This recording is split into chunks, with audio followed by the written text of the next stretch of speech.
Hi hello friends, welcome to Madhusudan training academy. Friends, ಇವತ್ತಿನ ವಿಡಿಯೋದಲ್ಲಿ ನಾನು ನಿಮಗೆ ಹೇಳ್ತಾ ಹೋಗ್ತೇನೆ ಸೆಕೆಂಡ್ PUC ಪೇಪರ್ ಇವ್ಯಾಲ್ಯೂಯೇಷನ್ ಯಾವ ರೀತಿ ನಡೀತಾ ಹೋಗುತ್ತೆ ಅನ್ನೋದನ್ನ ಕಂಪ್ಲೀಟ್ ಪ್ರೋಸೆಸ್ನ ನಾನು ಇವತ್ತಿನ ಈ ವಿಡಿಯೋದಲ್ಲಿ ಹೇಳ್ತಾ ಹೋಗ್ತೇನೆ. ಸೊ ಇದುವರೆಗೂ ನೀವು ನನ್ನ ಚಾನಲ್ ಸಬ್ಸ್ಕ್ರೈಬ್ ಮಾಡ್ಕೊಂಡಿಲ್ಲ ಅಂದರೆ ಈ ಕೂಡ ಸಬ್ಸ್ಕ್ರೈಬ್ ಮಾಡ್ಕೊಳ್ಳಿ. ಸೊ ಹಾಗೆ ಬೆಲ್ ಬಟನ್ ಪ್ರೆಸ್ ಮಾಡೋದನ್ನ ಮರಿಬೇಡಿ. ಸೊ ಹಾಗಾದರೆ ಬನ್ನಿ, ಸೊ ನಿಮ್ಮ ಪೇಪರ್ ಇವ್ಯಾಲ್ಯೂಯೇಷನ್ ಪ್ರೋಸೆಸ್ ಹೇಗಿರುತ್ತೆ, ಸೊ ಮಾರ್ಕ್ಸ್ ಹೇಗೆ ಅಲಾಟ್ ಮಾಡ್ತಾ ಹೋಗ್ತಾರೆ, ಸೊ ಇದನ್ನೆಲ್ಲ ಈ ವಿಡಿಯೋದಲ್ಲಿ ನಾನು ಹೇಳ್ತಾ ಹೋಗ್ತೇನೆ. ಸೊ ಫಸ್ಟ್ ಒನ್, ಸೊ ನೀವು ಎಕ್ಸಾಮ್ ಸೆಂಟ್ರಲ್ಲಿ ಬರೆದಂತಹ ಪೇಪರ್ಸ್ ಏನಿದೆ, ಸೊ ಅದು ಒಂದು ಬಂಡಲ್ ಆಗಿ, ಸೊ ಎಕ್ಸಾಮ್ ಪೇಪರ್ಸ್ ಏನು ಸೆಂಟರ್ ಇರುತ್ತೆ ಅಥವಾ PU ಬೋರ್ಡ್ ಏನು ಅಲಾಟ್ ಮಾಡಿರುತ್ತೆ, ಸೊ ಆ ಪ್ಲೇಸಿಗೆ ಹೋದ ನಂತರ ಸೊ ಅಲ್ಲಿ ಏನು ಮಾಡ್ತಾರೆ, ನಿಮ್ಮ ಪೇಪರ್ಸನ್ನು 12 ಪೇಪರ್ಸ್ಗೆ ಒಂದು ಬಂಡಲ್ ಆಗಿ ಒಂದು ಪ್ಯಾಕ್ ಮಾಡ್ತಾ ಹೋಗ್ತಾರೆ. ಓಕೆ, ಸೊ ಈ ಪ್ಯಾಕ್ ಮಾಡಿರ್ತಕ್ಕಂತಹ ಪೇಪರ್ಸನ್ನು ಒಂದು ಡಿಸ್ಟಿಕ್ಕಿಂದ ಮತ್ತೊಂದು ಡಿಸ್ಟಿಕ್ಕಿಗೆ ಏನು ಮಾಡ್ತಾ ಹೋಗ್ತಾರೆ, ಮ್ಯೂಚುವಲ್ ಎಕ್ಸ್ಚೇಂಜ್ ಮಾಡ್ಕೊಳ್ತಾ ಹೋಗ್ತಾರೆ. So for example Bengaluru papers ಮೈಸೂರಿಗೆ ಹೋಗ್ತವೆ, ಸೊ ಮೈಸೂರು ಪೇಪರ್ಸು ಮತ್ತೆ ಯಾವುದೋ ಕಡೆ ಹೋಗ್ತಾರೆ, ತುಮಕೂರಿಗೆ ಬರ್ಬೋದು, ಸೊ ತುಮಕೂರು ಪೇಪರ್ಸ್ ನಮಗೆ ದುರ್ಗಕ್ಕೆ ಬರ್ಬೋದು. ಸೊ ಈ ರೀತಿ ಏನಾಗುತ್ತೆ, ಸೊ ಒಂದು ಎಕ್ಸ್ಚೇಂಜ್ ಆಗ್ತಾ ಹೋಗುತ್ತೆ. ಸೊ ಈ ರೀತಿ ಎಕ್ಸ್ಚೇಂಜ್ ಆಗಿರ್ತಕ್ಕಂತಹ ಪೇಪರ್ಸ್ನ ಏನು ಮಾಡ್ತಾ ಹೋಗ್ತಾರೆ, ಇವತ್ತು ಅಂದರೆ ಮೇ 23 ಇವತ್ತೇನು ಮಾಡ್ತಾ ಹೋಗ್ತಾರೆ, ಪ್ರತಿಯೊಂದು ಪೇಪರ್ನು ಕೋಡಿಂಗ್ ಮಾಡ್ತಾ ಹೋಗ್ತಾರೆ. ಅಂದರೆ ನೀವು ಬರೆದಿರ್ತಕ್ಕಂತಹ ಪೇಪರ್ಸಲ್ಲಿ ನಿಮ್ಮ ನೇಮ್ ಇರ್ಬೋದು, ನಿಮ್ಮ ರಿಜಿಸ್ಟರ್ ನಂಬರ್ ಇರ್ಬೋದು, ಸೊ ಕೆಲವೊಂದು ಡೀಟೇಲ್ಸನ್ನು ಪ್ರೊವೈಡ್ ಮಾಡಿರ್ತೀರ ನಿಮ್ಮ ಪೇಪರಲ್ಲಿ. ಸೊ ಆ ಎಲ್ಲ ಡೀಟೇಲ್ಸನ್ನು ಏನು ಮಾಡ್ತಾ ಹೋಗ್ತಾರೆ, ಮತ್ತೊಂದು ನಂಬರಿಗೆ ಕೋಡಿಂಗ್ ಮಾಡ್ತಾ ಹೋಗ್ತಾರೆ. ಓಕೆ, ಸೊ ಆ ಕೋಡಿಂಗ್ ನಂಬರ್ ನಿಮ್ಮ ಪೇಪರ್ಗೆ ಲಿಂಕ್ ಆಗಿರುತ್ತೆ. ಓಕೆ, ಸೊ ಇದನ್ನು ಕೋಡಿಂಗ್ ಮಾಡಿದಂತಹ ಪೇಪರ್ಸನ್ನು ನಾಳೆ ಅಂದರೆ ಮೇ 24ಕ್ಕೆ ಪೇಪರ್ ಇವ್ಯಾಲ್ಯೂಟರ್ಗೆ ಕೊಡ್ತಾ ಹೋಗ್ತಾರೆ. ಸೊ ಅಂದರೆ ಇವತ್ತು ನಡೀತಕ್ಕಂಥ ಪ್ರೋಸೆಸ್ ಏನು ಅಂದರೆ ಕೋಡಿಂಗ್ ಮಾಡ್ತಕ್ಕಂಥದ್ದು. ಸೊ ಕೋಡಿಂಗ್ ಅಂದರೆ ಏನು ಅಂತ ಕ್ಲಿಯರ್ ಆಯಿತು ಅಂತ ಹೇಳ್ಕೊತೇನೆ. ಸೊ ನಾಳೆ ಹಾಗಾದರೆ ಏನು ಪ್ರೋಸೆಸ್ ನಡೆಯುತ್ತೆ, ಸೊ ಪೇಪರ್ ಇವ್ಯಾಲ್ಯೂಟರ್ಗೆ ನಿಮ್ಮ ಪೇಪರ್ ಸಿಗಾಗ ಯಾವ ರೀತಿ ಪ್ರೋಸೆಸ್ ಸ್ಟಾರ್ಟ್ ಆಗುತ್ತೆ ಅನ್ನೋದನ್ನು ನೋಡೋದಾದರೆ, ಸೊ ನಾಳೆ ಮಾರ್ನಿಂಗ್ ನಿಮಗೆ ಪೇಪರ್ ಇವ್ಯಾಲ್ಯೂಯೇಷನ್ ಮಾಡಲಿಕ್ಕೆ ಲೆಕ್ಚರ್ಸ್ನೆಲ್ಲರೂ ಅಲಾಟ್ ಮಾಡ್ತಾರೆ. ಸೊ ಫಸ್ಟ್ ಡೇ ಏನಾಗಿರುತ್ತೆ ಅಂದರೆ ಮಾರ್ನಿಂಗ್ ಟು ಆಫ್ಟರ್ನೂನ್ವರೆಗೂ ಅವ್ರದ್ದು ಒಂದು ಗ್ರೂಪನ್ನು ರೆಡಿ ಮಾಡ್ತಕ್ಕಂಥದ್ದು, ಹಾಗೆ ಡಿ ಸಿಯನ್ನು ಸೆಲೆಕ್ಟ್ ಮಾಡ್ತಕ್ಕಂಥದ್ದು. ಸೊ ಈ ಪ್ರೊಸೆಸ್ ನಡೀತಾ ಹೋಗುತ್ತೆ ಅಪ್ ಟು ನಾಳೆ ಆಫ್ಟರ್ನೂನ್ವರೆಗೂ ಇಷ್ಟು ವರ್ಕ್ ನಡೀತಾ ಹೋಗುತ್ತೆ. ಸೊ ಸಿಯನ್ನು ಸೆಲೆಕ್ಟ್ ಮಾಡ್ತಾರೆ, ಸೊ ಹಾಗೆ ಬ್ಯಾಚನ್ನು ಕ್ರಿಯೇಟ್ ಮಾಡ್ತಾ ಹೋಗ್ತಾರೆ. ಸೊ ಒಂದೊಂದು ಬ್ಯಾಚಲ್ಲಿ 5+1 ಅಂದರೆ 5 ಲೆಕ್ಚರ್ಸ್ ಇರ್ತಾರೆ. ಸೊ ಒಬ್ಬರು DC ಆಗಿರ್ತಾರೆ. ಓಕೆ, ಸೊ ಈ DC ವರ್ಕ್ ಏನು ಅಂತಂದರೆ, ಈ 5 ಮೆಂಬರ್ಸ್ ಮಾಡಿರ್ತಕ್ಕಂತಹ ಪೇಪರ್ಸನ್ನು ರೀಚೆಕ್ ಮಾಡ್ತಕ್ಕಂಥದ್ದು. ಓಕೆ, ಸೊ ಅದನ್ನು ನಾನು ಡೀಟೇಲಾಗಿ ಆಮೇಲೆ ಹೇಳ್ತೇನೆ. ಸೊ ಈ 5 ಮೆಂಬರ್ಸು ಲೆಕ್ಚರ್ಸ್ ಏನಿರ್ತಾರೆ, ಸೊ ಅವರಿಗೆ ನಾಳೆ ಪೇಪರ್ಸ್ ಹೋಗುತ್ತೆ. ಓಕೆ, ಸೊ ನಾಳೆ ಪೇಪರ್ಸ್ ಹೋದಾಗ ನಾಳೆ ಆಫ್ಟರ್ನೂನ್ ಏನು ಮಾಡ್ತಾರೆ, ಅವರಿಗೆ ನಾಳೆಗೆ ಫಸ್ಟ್ ಡೇ ಆಗಿರೋದ್ರಿಂದ ಅವರಿಗೆ ಒಂದು ಬಂಡಲ್ ಕೊಡ್ತಾರೆ, ಅಂದರೆ 12 ಪೇಪರ್ಸ್ ಮಾತ್ರ ಕೊಡ್ತಾರೆ. ಸೊ ಈ 12 ಪೇಪರ್ಸ್ನ ಅವರು ಇವ್ಯಾಲ್ಯೂಯೇಟ್ ಮಾಡಬೇಕಾಗುತ್ತೆ. ಸೊ ಈ ಇವ್ಯಾಲ್ಯೂಯೇಟ್ ಮಾಡಲಿಕ್ಕೆ ಅವರಿಗೆ ಗೈಡ್ಲೈನ್ಗೋಸ್ಕರ ಕೀ ಆನ್ಸರ್ಸ್ನ ಕೂಡ ಪ್ರೊವೈಡ್ ಮಾಡಿರ್ತಾರೆ. So key answer with question paper. Okay, so ಇದನ್ನು ಕೂಡ ಎರಡನ್ನೂ ಕೂಡ ಅವರಿಗೆ ಪ್ರೊವೈಡ್ ಮಾಡಿರ್ತಾರೆ. ಸೊ ಪ್ರತಿಯೊಬ್ಬ ಲೆಕ್ಚರ್ ಏನು ಮಾಡ್ತಾ ಹೋಗ್ತಾರೆ, ನಾಳೆ ಫಸ್ಟ್ ಡೇ ಆಗಿರೋದ್ರಿಂದ ಸೊ ಅವರು ನಿಮ್ಮ ಪೇಪರ್ನ ಕಂಪ್ಲೀಟಾಗಿ ಸ್ಟಡಿ ಮಾಡ್ತಾ ಹೋಗ್ತಾರೆ. ಓಕೆ, ನಾಳೆ ಪೇಪರ್ಸ್ನ ಯಾವ ರೀತಿ ಅಂತಂದರೆ, ಅವರು ಒಂದು ಸೈಡ್ ಕ್ವಶನ್ ಪೇಪರ್ನ ಇಟ್ಕೊತಾರೆ ರೆಫರೆನ್ಸಿಗೆ, ಸೊ ಮತ್ತೊಂದು ಪಕ್ಕಕ್ಕೆ ಕೀ ಆನ್ಸರ್ಸ್ನ ಇಟ್ಕೊತಾರೆ. So then they will kept your answer paper. Okay, so question paper, key answer, ಆಮೇಲೆ ನಿಮ್ಮ ಆನ್ಸರ್ ಶೀಟ್. ಸೊ ಈಗ ಫಾರ್ ಎಕ್ಸಾಂಪಲ್ ಈಗ ಫಸ್ಟ್ ಮೇನ್ ಇದೆ. ಸೊ ಫಸ್ಟ್ ಮೇನಲ್ಲಿ ಫಸ್ಟ್ ಕ್ವಶನ್ ನೋಡ್ತಾರೆ, ಕ್ವಶನ್ ನಂಬರ್ ನೋಡ್ತಾರೆ, ಮತ್ತು ಕೀ ಆನ್ಸರ್ ನೋಡ್ತಾರೆ, ಆಮೇಲೆ ನೀವು ಬರ್ತಿರ್ತಕ್ಕಂತಹ ಆನ್ಸರ್ನ ಚೆಕ್ ಮಾಡ್ತಾ ಹೋಗ್ತಾರೆ. ಓಕೆ, ಸೊ ಇಷ್ಟು ಪ್ರೋಸೆಸ್ ನಾಳೆ ನಡೀತಾ ಹೋಗ್ತದೆ. ಕ್ವಶನ್ ಪೇಪರ್ ನೋಡ್ತಾರೆ, ಕ್ವಶನ್ ನಂಬರ್ ನೋಡ್ತಾರೆ, ಸೊ ಕೀ ಆನ್ಸರ್ ನೋಡ್ತಾರೆ, ಸೊ ನಿಮ್ಮ ಪೇಪರಲ್ಲಿ ನೀವು ಬರ್ತಿರ್ತಕ್ಕಂತಹ ಉತ್ತರ ಹಾಗೆ ಕ್ವಶನ್ ನಂಬರ್, ಸೊ ಇವೆರಡನ್ನೂ ಟ್ಯಾಲಿ ಮಾಡಿಬಿಟ್ಟು ನೆಕ್ಸ್ಟ್ ಏನು ಮಾಡ್ತಾರೆ, ಅದಕ್ಕೆ ಮಾರ್ಕ್ಸನ್ನು ಅಲಾಟ್ ಮಾಡ್ತಾ ಹೋಗ್ತಾರೆ. ಸೊ ಪ್ರತಿಯೊಂದು ಕ್ವಶನ್ಗೂ ಸೊ ಮಾರ್ಕ್ಸನ್ನು ಎಲ್ಲಿ ಅಲಾಟ್ ಮಾಡ್ತಾರೆ ಅಂದರೆ, ನೀವು ಬರ್ತಿರ್ತಕ್ಕಂತಹ ಕ್ವಶನ್ ನಂಬರ್ ಏನಿದೆ, ಸೊ ಅದರ ನೇರಕ್ಕೆ ಅವರು ಏನು ಮಾಡ್ತಾ ಹೋಗ್ತಾರೆ, ಮಾರ್ಕ್ಸನ್ನು ಹಾಕ್ತಾ ಹೋಗಬೇಕು. ಓಕೆ, ಸೊ ಅಂದರೆ ಪ್ರತಿಯೊಂದು ಲಾಂಗ್ ಆನ್ಸರ್ಸ್ಗೆ ಅವರು ಲಾಸ್ಟಿಗೆ ಹಾಕ್ತಾ ಹೋಗ್ತಾರೆ. ಈ ರೀತಿ ಇರುತ್ತೆ. ಸೊ ಈ ರೀತಿ ಅವ್ರು ಏನು ಮಾಡ್ತಾ ಹೋಗ್ತಾರೆ, ಕ್ವಶನ್ ಪೇಪರ್ನ ಮತ್ತು ಕೀ ಆನ್ಸರ್ನ ರೆಫರೆನ್ಸ್ ಆಗಿ ಇಟ್ಕೊಂಡು ಮಾರ್ಕ್ಸನ್ನು ಅಲಾಟ್ ಮಾಡ್ತಾ ಹೋಗ್ತಾರೆ.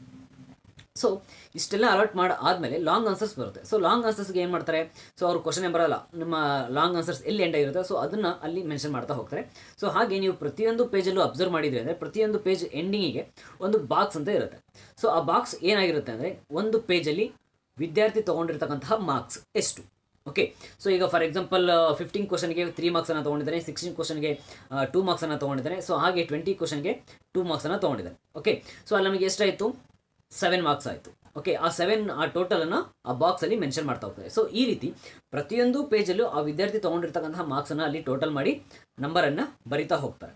ಓಕೆ, ಸೊ ಇಷ್ಟೆಲ್ಲ ಬರೆದು ಆದಮೇಲೆ ಸೊ ನೆಕ್ಸ್ಟ್ ಏನು ಮಾಡ್ತಾರೆ, ಫಸ್ಟ್ ಪೇಜಿಗೆ ಬರ್ತಾರೆ. ಸೊ ಫಸ್ಟ್ ಪೇಜಲ್ಲಿ ಅಲ್ಲಿ ನಿಮ್ಮ ಕ್ವಶನ್ ನಂಬರ್ಸ್ ಏನು, ಒಂದು ಕ್ವಶನ್ ನಂಬರು ಮತ್ತು ಅದಕ್ಕೆ ಪಕ್ಕದಲ್ಲಿ ಸ್ಪೇಸ್ ಬಿಟ್ಟಿರ್ತಾರೆ. ಸೊ ಆ ಸ್ಪೇಸ್ ಯಾಕೆ ಬಿಟ್ಟಿರ್ತಾರೆ ಅಂದರೆ, ಆ ಕ್ವಶನ್ ನಂಬರ್ಗೆ ವಿದ್ಯಾರ್ಥಿ ತೊಗೊಂಡಿರ್ತಕ್ಕಂತಹ ನಂಬರ್ ಎಷ್ಟು. ಓಕೆ, ಸೊ ಇದನ್ನು ಮೆನ್ಷನ್ ಮಾಡ್ತಾ ಹೋಗ್ತಾರೆ. ಸೊ ಕ್ವಶನ್ ನಂಬರ್ 1ಗೆ 1 ಮಾರ್ಕ್ಸನ್ನು ತೊಗೊಂಡಿದ್ದಾನೆ, ಕ್ವಶನ್ ನಂಬರ್ 2ಗೆ 1 ಮಾರ್ಕ್ಸನ್ನು ತೊಗೊಂಡಿದ್ದಾನೆ. ಸೊ ಈ ರೀತಿ ಮೆನ್ಷನ್ ಮಾಡ್ತಾ ಹೋಗ್ತಾರೆ. ಸೊ ಕ್ವಶನ್ ನಂಬರ್ 15ಗೆ 3 ಮಾರ್ಕ್ಸನ್ನು ತೊಗೊಂಡಿದ್ದಾನೆ. ಸೊ ಆ ಬಾಕ್ಸಲ್ಲಿ ಮೆನ್ಷನ್ ಮಾಡ್ತಾ ಹೋಗ್ತಾರೆ.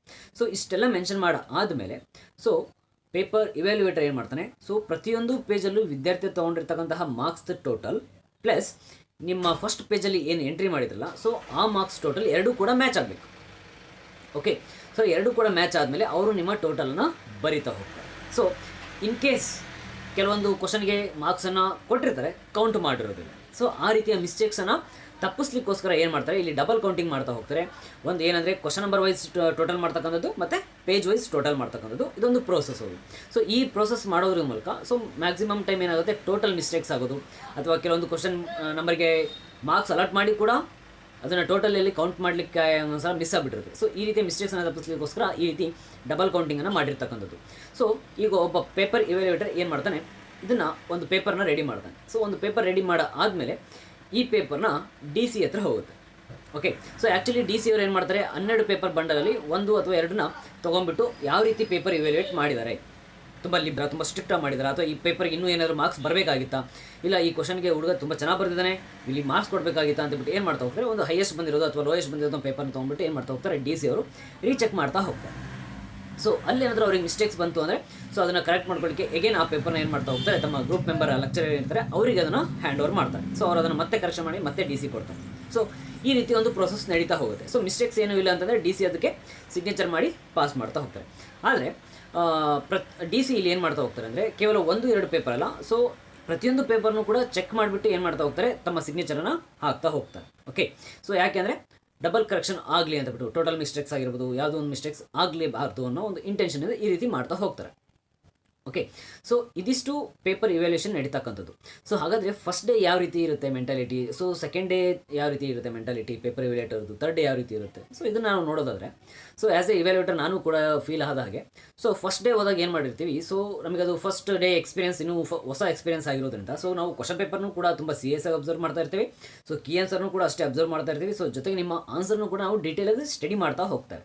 ಓಕೆ, ಸೊ ಅಂದರೆ ಕ್ವಶನ್ ಪೇಪರ್ ಕೀ ಆನ್ಸರ್ ಮತ್ತು ನಿಮ್ಮ ಆನ್ಸರ್ ಮೂರನ್ನೂ ಕೂಡ ನಾವು ಟ್ಯಾಲಿ ಮಾಡಿಬಿಟ್ಟು ನಾವು ಮಾರ್ಕ್ಸನ್ನು ಅಲಾಟ್ ಮಾಡ್ತಾ ಹೋಗ್ತಾರೆ. ಸೊ ಡೇ ಬೈ ಡೇ ಆದಾಗೆ ಸೊ ನಾಳೆ 12 ಪೇಪರ್ ಸಿಗುತ್ತೆ. ಸೊ ನೆಕ್ಸ್ಟ್ ಡೇ ಏನಾಗುತ್ತೆ, ನಮಗೆ 24 ಪೇಪರ್ ಸಿಗುತ್ತೆ, 2 ಬಂಡಲ್ ಸಿಗುತ್ತೆ. ಸೊ ಆ 2 ಬಂಡಲಲ್ಲಿ ಏನು ಮಾಡ್ತಾ ಹೋಗ್ತೀವಿ, ನಮಗೆ ಸೆಕೆಂಡ್ ಡೇ ಅಷ್ಟೊತ್ತಿಗೆ ಪ್ರಾಕ್ಟೀಸ್ ಆಗಿಬಿಟ್ಟಿರುತ್ತೆ. ಓಕೆ, ಸೊ ನಾವು ನೆಕ್ಸ್ಟ್ ಥರ್ಡ್ ಡೇಯಿಂದ ಏನು ಮಾಡ್ತಾ ಹೋಗ್ತೇವೆ, ಸೊ ಕೀ ಆನ್ಸರ್ ಆಲ್ರೆಡಿ ನಮ್ಮ ಮೈಂಡಲ್ಲಿ ಸೆಟ್ ಆಗಿಬಿಟ್ಟಿರುತ್ತೆ. ಸೊ ಜಸ್ಟ್ ವಿ ರೆಫರ್ ಏನು ಕ್ವಶನ್ ಪೇಪರ್ ಮತ್ತು ನಿಮ್ಮ ಆನ್ಸರ್ ಪೇಪರ್ ಇವೆರಡನ್ನೂ ಮಾತ್ರ ನಾವು ನಮ್ಮ ರೆಫರೆನ್ಸಿಗೆ ಇಟ್ಕೊತೀವಿ. ಇನ್ ಕೇಸ್ ನೀವು ಬರೆದಿರ್ತಕ್ಕಂತಹ ಆನ್ಸರ್ ನಮಗೆಲ್ಲರೂ ಒಂದು ಸ್ವಲ್ಪ ಕನ್ಫ್ಯೂಷನ್ ಆಯಿತು, ಓಕೆ ಇದೇನೋ ಸಮಥಿಂಗ್ ಏನೋ ಡಿಫ್ರೆಂಟ್ ಆಗ್ಬಿಡ್ತೇನೆ ಸ್ಟೂಡೆಂಟು ಅಂತ ಅನ್ನಿಸ್ತು ಅಂದರೆ ಸೊ ಆವಾಗ ನಾವು ಮತ್ತೆ ಏನು ಮಾಡ್ತೀವಿ, ಕೀ ಆನ್ಸರ್ಸ್ನ ತೊಗೊಂಡು ಮತ್ತೆ ರೆಫರೆನ್ಸ್ ಮಾಡ್ತೀವಿ. ಓಕೆ, ಸೊ ರೆಫರೆನ್ಸ್ ಆಗಿ ಇಟ್ಕೊಂಡ್ಬಿಟ್ಟು ನಿಮ್ಮ ಆನ್ಸರ್ ಅದಕ್ಕೆ ಮ್ಯಾಚ್ ಆಗುತ್ತೆ ಅಂದರೆ so definitely are going to get the marks for that. So ಹಾಗೆ ಪೇಪರ್ ಇವ್ಯಾಲ್ಯೂಯೇಟರ್ ಲಾಂಗ್ ಆನ್ಸರ್ಸ್ಗೆ ಮತ್ತು 1 ಮಾರ್ಕ್ಸ್ಗೆ ಮತ್ತು ಗ್ರಾಮರಲ್ಲಿ ಯಾವ ರೀತಿ ಮಾರ್ಕ್ಸ್ ಎಲ್ಲ ಅಲಾಟ್ ಮಾಡ್ತಾ ಹೋಗ್ತಾರೆ. ಸೊ ಹಾಗೆ ಇನ್ನೇನು 1 or 2 ಮಾರ್ಕ್ಸಲ್ಲಿ ಪಾಸ್ ಆಗ್ತಿದ್ದ ಅಂತಹ ಸ್ಟೂಡೆಂಟ್ಸ್ ಏನು 1-2 ಮಾರ್ಕ್ಸ್ ಕೊಟ್ಟರೆ ಪಾಸ್ ಆಗ್ತಿದ್ದ ಅಂಥ ಸ್ಟೂಡೆಂಟ್ಸ್ನ ಪಾಸ್ ಮಾಡ್ತಾರೋ ಫೇಲ್ ಮಾಡ್ತಾರೋ. ಸೊ ಆ ಟಾಪಿಕನ್ನು ನೋಡೋದಾದರೆ ಇಲ್ಲಿ ಏನು ಮಾಡ್ತಾ ಹೋಗ್ತಾರೆ ಪೇಪರ್ ಇವ್ಯಾಲ್ಯೂಯೇಟರ್ ಅಂತಂದರೆ, ಲಾಂಗ್ ಆನ್ಸರ್ಸ್ನ 1 ಮಾರ್ಕ್ಸಿಗೆ ಅಬ್ಸಲ್ಟ್ಲಿ 1 ವರ್ಡ್ ಬರೆದಿದ್ರು ಕೂಡ ನಿಮಗೆ ಡೈರೆಕ್ಟಾಗಿ ಆನ್ಸರ್ ಸಿಗ್ತಾ ಹೋಗುತ್ತೆ. ಸೊ ಲಾಂಗ್ ಆನ್ಸರ್ಸ್ನ ಏನು ಮಾಡ್ತಾ ಹೋಗ್ತಾರೆ, ಅವರು ರೀಡ್ ಮಾಡ್ತಾ ಹೋಗ್ತಾರೆ. ಅದರಲ್ಲಿ ಗ್ರಾಮರ್ ಮಿಸ್ಟೇಕ್ಸ್ ಆಗಲಿ ಸ್ಪೆಲ್ಲಿಂಗ್ ಮಿಸ್ಟೇಕ್ಸ್ ಆಗಲಿ ಏನೂ ಇಲ್ಲ ಅಂತಂದರೆ ಸೊ ನೀವು ಒಳ್ಳೆ ಮಾರ್ಕ್ಸನ್ನು ಸ್ಕೋರ್ ಮಾಡ್ತಾ ಹೋಗ್ಬೋದು, ಯಾವುದು ಲ್ಯಾಂಗ್ವೇಜಲ್ಲಿ. ಸೊ ಅದೇ ರೀತಿ ಮ್ಯಾಥ್ಸಲ್ಲಿ ಮತ್ತು ಕೆಮಿಸ್ಟ್ರಿ ಫಿಸಿಕ್ಸಲ್ಲಿ ನೀವು ಸ್ಟೆಪ್ಸಸ್ ಏನಿರುತ್ತೆ ನಿಮ್ಮ ಸ್ಟೆಪ್ಸನ್ನು ನೀವು ನೀಟಾಗಿ ಪ್ರೆಸೆಂಟ್ ಮಾಡಿದ್ರು ಅಂದರೆ so definitely will get the full marks for that one. Okay, so ಅದನ್ನು ಏನು ಮಾಡ್ತಾ ಹೋಗ್ತಾರೆ, ಒಬ್ಬ ಸ್ಟೂಡೆಂಟು ಒಂದು ಕ್ವಶನ್ ಆನ್ಸರ್ ಬರೆದಿದ್ದಾನೆ ಅಂದರೆ ಅದನ್ನು ಆ ಆನ್ಸರ್ ಆ ಕ್ವಶನ್ಗೆ ರಿಲೇಟೆಡ್ ಆಗಿರಬೇಕು. ಓಕೆ, ಸೊ ಈ ಆನ್ಸರ್ ಅಪ್ಲೈಡ್ ಆಗಿ ಬಂದಿತ್ತು, ಕ್ವಶನ್ ಅಪ್ಲೈಡ್ ಆಗಿ ಬಂದಿತ್ತು, ಅದಕ್ಕೆ ಸ್ಟೂಡೆಂಟ್ ಕೂಡ ಅಪ್ಲೈಡ್ ಆಗಿ ಆನ್ಸರ್ ಬರ್ದಿದ್ದ ಅಂದರೆ ಸೊ ಮಾರ್ಕ್ಸ್ ಡೆಫಿನೆಟಾಗಿ ಸಿಗುತ್ತೆ. ಸೊ ಇನ್ ಕೇಸ್ ಅದ್ರ ರಿಲೇಟೆಡ್ ಏನಾದರೂ ಬರ್ದಿದ್ದ ಅಂದರೆ ಸೊ ನೋಡ್ತಾರೆ, ಸೊ ಕೀ ಆನ್ಸರು ಮತ್ತು ನಿಮ್ಮ ಆನ್ಸರ್ ನೋಡ್ತಾರೆ, 2 ಮ್ಯಾಚ್ ಆಯಿತು ಅಂದರೆ ಸೊ ಡೆಫಿನೆಟ್ಲಿ ನಿಮಗೆ ಮಾರ್ಕ್ಸ್ ಸಿಗ್ತಕ್ಕಂಥದ್ದು. ಓಕೆ, ಸೊ ಹಾಗೆ ಈಗ 30 ಬಂದಿರುತ್ತೆ, ಸೊ ಇನ್ನು 5 ಮಾರ್ಕ್ಸ್ ಅಥವಾ 1 or 2 ಮಾರ್ಕ್ಸ್ ಕೊಟ್ಟರೆ ಸ್ಟೂಡೆಂಟ್ ಪಾಸ್ ಆಗಂಗಿರ್ತಾನೆ. ಸೊ ಅಫ್ಕೋರ್ಸ್ ಯಾರೂ ಕೂಡ ಅಲ್ಲಿ ಫೇಲ್ ಮಾಡಬೇಕು ಅನ್ನೋ ಒಂದು ಇಂಟೆನ್ಷನಲ್ಲಿ ಅಂತೂ ಯಾರೂ ಹೋಗಿರೋದಿಲ್ಲ. ಸೊ ಡೆಫಿನೆಟಾಗಿ ನಿಮಗೆ ಆ ಮಾರ್ಕ್ಸನ್ನು ಪ್ರೊವೈಡ್ ಮಾಡಲಿಕ್ಕೆ ಟ್ರೈ ಮಾಡ್ತಾರೆ ಮ್ಯಾಕ್ಸಿಮಮ್. ಓಕೆ, ಪುಷಪ್ ಮಾಡಲಿಕ್ಕೆ. ಸೊ ತುಂಬ ಏನು ಪಾಸಿಂಗ್ ಮಾರ್ಕ್ಸಿಂದ ತುಂಬ ಲೋ ಇದ್ರು ಅಂದರೆ ಅವ್ರಿಗೆ ಏನು ಮಾಡಲಿಕ್ಕೆ ಆಗೋದಿಲ್ಲ. ಸೊ ಅಂಥವ್ರನ್ನ ಏನು ಮಾಡ್ತಾರೆ, ಅಂಥ ಪೇಪರ್ನ again they will kept it as it is, ಅದು ಹೇಗಿತ್ತು ಹಾಗೆ ಅದನ್ನು ಇಡ್ತಾ ಹೋಗ್ತಾರೆ. ಓಕೆ, ಸೊ ಇದಿಷ್ಟು ಪೇಪರ್ ಇವ್ಯಾಲ್ಯೂಯೇಷನಲ್ಲಿ ಮತ್ತು ಪೇಪರ್ ಇವ್ಯಾಲ್ಯೂಯೇಟರ್ ಮತ್ತು ಡಿ ಸಿ ಅವರು ಯಾವ ರೀತಿ ಒಂದು ಪ್ರೋಸೆಸ್ ಇರುತ್ತೆ ಅನ್ನೋದು. ಸೊ ಇಷ್ಟೆಲ್ಲ ಆದಂತಹ ಪೇಪರ್ಸ್ನ ಏನು ಮಾಡ್ತಾರೆ, ಸೊ ನೆಕ್ಸ್ಟ್ ತೊಗೊಂಡ್ಬಿಟ್ಟು ನಿಮ್ಮ ನೇಮ್ಗೆ ನಿಮ್ಮ ಏನು ನಿಮ್ಮದು ಕೋಡಿಂಗ್ ಆಗಿರುತ್ತೆ ಸೊ ಆ ಕೋಡಿಂಗ್ ನಂಬರ್ಗೆ ನಿಮ್ಮ ಮಾರ್ಕ್ಸನ್ನು ಅಲಾಟ್ ಮಾಡ್ತಾ ಹೋಗ್ತಾರೆ. ಓಕೆ. ಸೊ ಅಲರ್ಟ್ ಮಾಡಿಬಿಟ್ಟು ಅವತ್ತೇ ರಿಸಲ್ಟ್ ಇದಕ್ಕೆ ವೆಬ್ಸೈಟಿಗೆ ಅಪ್ಲೋಡ್ ಮಾಡ್ತಾ ಇರ್ತಾರೆ. ಓಕೆ, ಡೇ ಬೈ ಡೇ ಏನಾಗ್ತಾ ಇರುತ್ತೆ ವರ್ಕ್ ಅದನ್ನು ಇಮಿಡಿಯೇಟಾಗಿ ಅಪ್ಲೋಡ್ ಮಾಡ್ತಾ ಇರ್ತಾರೆ. ಸೊ ಅವಾಗ ಏನು ಮಾಡುತ್ತೆ, ಆ ಕೋಡಿಂಗ್ ನಂಬರು ನಿಮ್ಮ ರಿಜಿಸ್ಟರ್ ನಂಬರ್ಗೆ ಮ್ಯಾಚ್ ಆಗಿಬಿಟ್ಟು ಸೊ ಅಲ್ಲಿಂದ ನಿಮಗೆ ರಿಸಲ್ಟ್ ಅನೌನ್ಸ್ ಆಗ್ತಕ್ಕಂಥದ್ದು. ಇದಿಷ್ಟು ಸೆಕೆಂಡ್ PUC ಪೇಪರ್ ಇವ್ಯಾಲ್ಯೂಯೇಷನಲ್ಲಿ ನಡೀತಕ್ಕಂತಹ ಕಂಪ್ಲೀಟ್ ಪ್ರೋಸೆಸ್. ಸೊ ಇದನ್ನು ಬಿಟ್ಟು ನಿಮಗೂ ಇನ್ನೇನಾದರೂ ಡೌಟ್ಸ್ ಇತ್ತಾ, ಪ್ಲೀಸ್ ನಿಮ್ಮ ಕಾಮೆಂಟ್ ಸೆಕ್ಷನಲ್ಲಿ ಕಾಮೆಂಟ್ ಮಾಡಿ, ಅದಕ್ಕೆ ಆನ್ಸರ್ ಮಾಡ್ತಕ್ಕಂತಹ ಪ್ರಯತ್ನ ನಾನು ಮಾಡ್ತೇನೆ. So thank you all of you.